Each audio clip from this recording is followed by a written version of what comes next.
Hello and welcome. In the world of investing, there's this constant search for, well, the holy grail, right? A way to get some reliable income coming in without taking on these terrifying risks. And you've probably seen this name pop up everywhere, in forums, on financial news sites, maybe even from your friends, SCHD. It is, without a doubt, one of the most popular and talked about dividend ETFs on the entire planet, a real titan in its field. But here's the thing. Just because something is popular doesn't mean we really understand it. What is the engine actually running under the hood of this fund? How does it pick its stocks? And, this is a big one. With some major changes to its portfolio just this year, is it still the powerhouse that investors have come to rely on? Well, today we're going to pull back the curtain. We're doing a full deep dive to answer all those questions and really help you figure out if SCHD has a place in your financial future. Let's just start with a question that gets right to the heart of it all. It's a question every single one of us asks at some point. How do I get my money to actually work for me? We work so hard for our money, but how can we make it return the favor? We all dream of that steady stream of income, cash that just flows into our account to help with the bills, maybe supplement a salary, or just build wealth over time. The problem is, the path to get there often feels like a tightrope walk, right? On one side, you have a savings account that's just getting eaten alive by inflation, and on the other, you've got the wild west of high-risk assets that could, poof, just vanish overnight.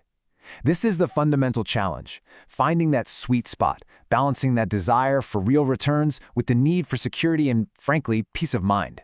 And for millions of investors, a really compelling answer to that big challenge comes in the form of a simple four-letter ticker symbol, SCHD, the Schwab U.S. Dividend Equity ETF.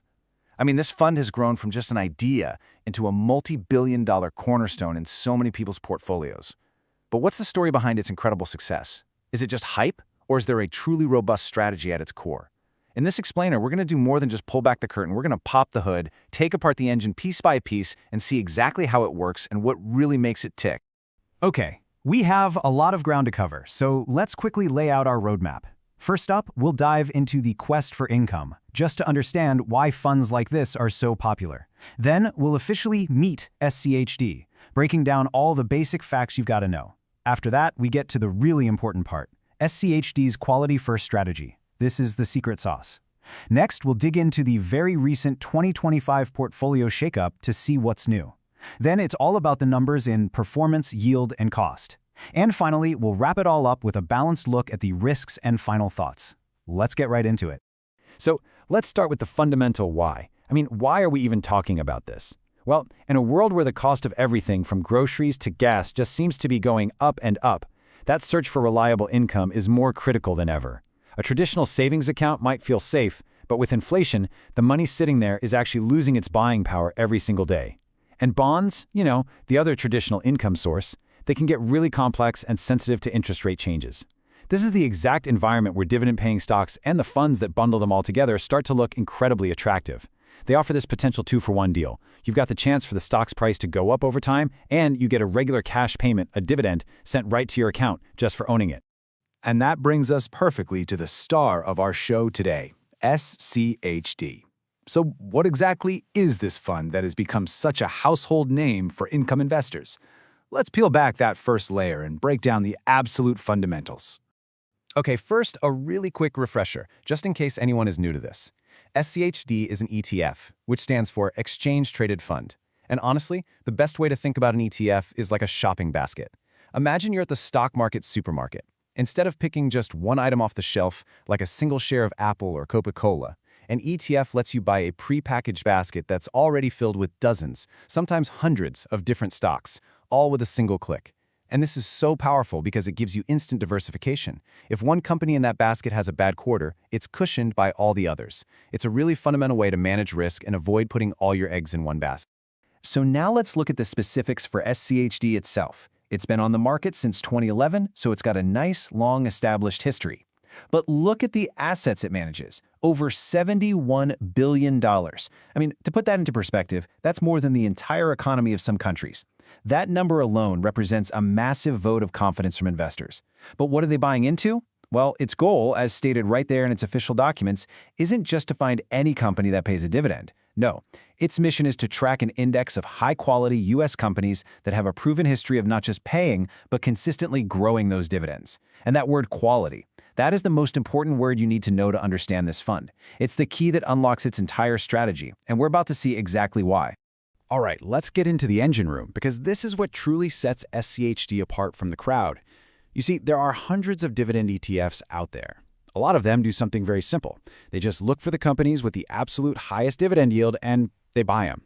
But that can be really dangerous. A super high yield can sometimes be a warning sign that a company's in trouble, what a lot of investors call a yield trap. SCHD's approach is completely different. It's not just chasing the highest number. Its secret sauce is a strict, disciplined, rules-based method that's designed to find not just yield, but real financial strength and sustainability. It's looking for dividends that are built to last. Now, the first thing you have to understand is that SCHD is not run by some star manager making gut calls. It's a passive index fund. Its one and only job is to perfectly mirror a very specific rulebook, and that rulebook is the Dow Jones U.S. Dividend 100 Index. You can think of this index as the architectural blueprint for the whole fund. It's a set of non-negotiable instructions that lays out the exact criteria a company has to meet to be included. This whole process ensures a disciplined, emotion-free, and totally consistent approach year in and year out. So how does a company actually make it into this exclusive club of 100? Well, it's a super rigorous, multi-step filtering process, almost like a series of increasingly difficult tests. First up, there's the basic eligibility screen. To even get in the door, a company has to have paid dividends for at least 10 consecutive years. That's the first cut, designed to weed out inconsistent companies and focus only on established, reliable payers. Then, once you have that universe of reliable companies, you move to the yield screen. All those eligible stocks are ranked by their current dividend yield, and the index immediately throws out the entire bottom half. Gone. Only the higher yielding half gets to move on to the final round. And this last step, well, this is the most important one. The fundamental screen. The remaining stocks are then ranked by a composite quality score, and only the top 100 make the final cut. And this slide right here shows you that final, crucial quality screen. The fund creates a composite score based on these 4 really powerful financial metrics. So let's quickly break down what each one tells us. First, cash flow to debt. This is all about safety. It basically asks, is the company generating enough cold, hard cash to easily cover its debts? A high score here means low financial risk. Second, return on equity, or ROE. This is a measure of profitability. It's asking, how good is the management team at turning shareholders' money into actual profits? A high ROE suggests a well-run business. Third is the dividend yield itself, of course. And fourth is the 5-year dividend growth rate.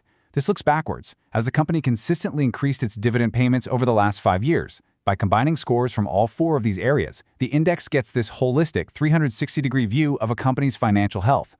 It makes sure it's not just a high yielder, but a strong high yielder.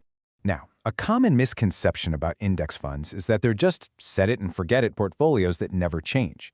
For SCHD, that is not true at all. Every year, in March, the index goes through this vital process called reconstitution. And the best way to think about it is like a pro sports team in the off-season. The general manager looks at the whole roster based on last season's performance. The underperformers who don't meet the team's strict criteria, they get cut. And new, high-performing all-stars are brought in to take their place. This whole process ensures the fund remains competitive and strong, and the reconstitution that just happened in March of 2025 was actually one of the most significant in the fund's recent history. So the result of this whole process was that 20 new companies were brought into the fund. That's right, 20 businesses successfully ran the gauntlet of all those tough screens we just talked about. They proved they had the dividend history, the high yield, and most importantly, the top-tier quality scores for cash flow, profitability, and dividend growth to be considered among the best 100 in the entire country. This represents a pretty significant refresh of the portfolio. And of course, to make room for those 20 new players, some of the existing ones had to be cut. In this case, 17 companies were dropped from the index. Now, this doesn't mean they suddenly became bad companies overnight. It just means that based on the very strict quantitative rules of the index, their scores fell. Maybe their debt levels went up a little, or their return on equity dipped. For whatever reason, their combined quality and yield score just wasn't high enough to rank in the top 100 anymore, so the discipline process required them to be removed. So let's put some household names to these changes to make it a little more real. Among the major new additions entering the fund's top 100 club were the energy giant ConocoPhillips, the pharmaceutical leader Merck, and the retail mainstay Target. But on the flip side, some equally massive companies were shown the door. These included the pharma giant Pfizer and the world's largest asset manager, BlackRock. And what was really telling in the shakeup was the removal of multiple regional banks, names like US Bancorp and KeyCorp, which signaled a really clear and deliberate pivot by the index away from that part of the financial sector. And the single biggest consequence of all of these moves was a dramatic shift in the fund's overall sector exposure. As this chart clearly shows, the weight of the energy sector inside the fund pretty much doubled, skyrocketing from around 12% to almost 21% of the entire portfolio. A huge chunk of that was adding ConocoPhillips as a new top holding. At the exact same time, the weighting of the financial sector was effectively cut in half, plummeting from over 17% all the way down to just 8.4%. Now, this isn't just a minor tweak. It's a significant strategic pivot. It means that, going forward, the fund's performance is much more closely tied, for better or for worse, to the performance of the energy market. Okay, so we've seen the strategy, and we've seen the big recent changes. This brings us to the most important question of all. With this sophisticated quality screen and this disciplined annual shakeup, how does the fund actually perform? What are the results? It's time to look at the report card, the hard numbers that matter most to any investor. How much it costs you to own it, how much income it pays out, and how its value has grown over time. First up, let's talk about cost. This is one of SCHD's most famous and attractive features. Its expense ratio is a minuscule 0.06%. Now, to put that number in perspective, it means that for every $10,000 you have invested in the fund, your total annual management fee is just $6. That is about as low as it gets in the entire investing world. And it might not sound like a lot, but believe me, over an investing lifetime of decades, keeping fees that low can have a massive, compounding, positive impact on your final returns. It means more of your money is working for you, not for the fund company. Now let's put SCHD in the ring with its biggest and most direct rival, the Vanguard High Dividend Yield ETF, or VYM. As you can see, they are both absolute titans, and they have identical rock-bottom expense ratios of 0.06%, but that's pretty much where the similarities end. Take a look at the SEC yield, which is just a standardized way of measuring the income a fund pays out. SCHD's is significantly higher, but more importantly, look at that 10-year total return. SCHD has delivered an average of 11.65% a year, a full percentage point higher than VYM's 10.55%. Now, past performance is never a guarantee of future results, but that history strongly suggests that SCHD's extra layer of screening for quality, not just chasing high yield alone, has been a winning strategy for long-term investors. This next chart gives us some really important context because it shows how SCHD stacks up against the broader U.S. stock market, represented here by the S&P 500. So over the past decade, the S&P 500, which is really heavily weighted towards those big, high-growth tech stocks, has delivered a slightly higher total return. And this demonstrates that classic trade-off in investing. SCHD's strategy is focused on more mature, value-oriented companies that pay dividends. That style can sometimes lag the overall market when growth stocks are just soaring. The flip side, of course, is that SCHD provides a much higher and more consistent income stream, and its value focus has historically offered better protection during market downturns. Now, to build a truly complete picture, we have to look at both sides of the coin. No investment is perfect, and it would be totally irresponsible to talk about all the benefits of SCHD without also being really clear about the potential risks. So, in our final section, let's take a balanced look at the potential downsides you absolutely need to be aware of before you even think about this fund for your portfolio. The fund's own official documents lay these risks out very clearly. First, and most obviously, there's market risk. SCHD holds stocks, and if the entire stock market goes down, SCHD is going down with it. Simple as that. Second, there's investment style risk. Like we just saw, there are times when its style, focusing on dividend-paying value stocks, can underperform the broader market. Third, and this is really relevant after that recent shakeup, there's concentration risk. Having over 20% of the fund all in one sector like energy could lead to bigger price swings than we've seen in the past. And finally, there's indexing risk. Remember, the fund is on autopilot. Its job is to follow its index, period. It is not going to actively sell stocks or move to cash to try and protect you in a market downturn.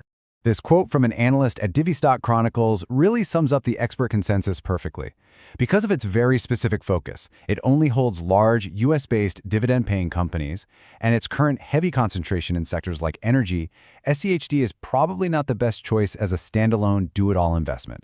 Most experts agree that it works best as a core piece within a well-diversified portfolio, paired with other funds that can give you exposure to the things it's missing, like international stocks, or small company stocks, or even US growth stocks. And so, we end right where we began, with a question directed at you, the investor. We've taken a really deep dive into the engine of SCHD. We've seen its intense, rules-based focus on financial quality. We've seen its disciplined, unemotional process for picking and removing stocks. We've seen its rock-bottom cost and its solid long-term track record. It is, without a doubt, a powerful and really well-constructed tool for investors who are looking for income from high-quality companies. The ultimate decision now rests with you. Does this specific strategy, this unique blend of quality, value, and sustainable dividend income, does it align with what you are trying to accomplish with your own personal long-term financial goals?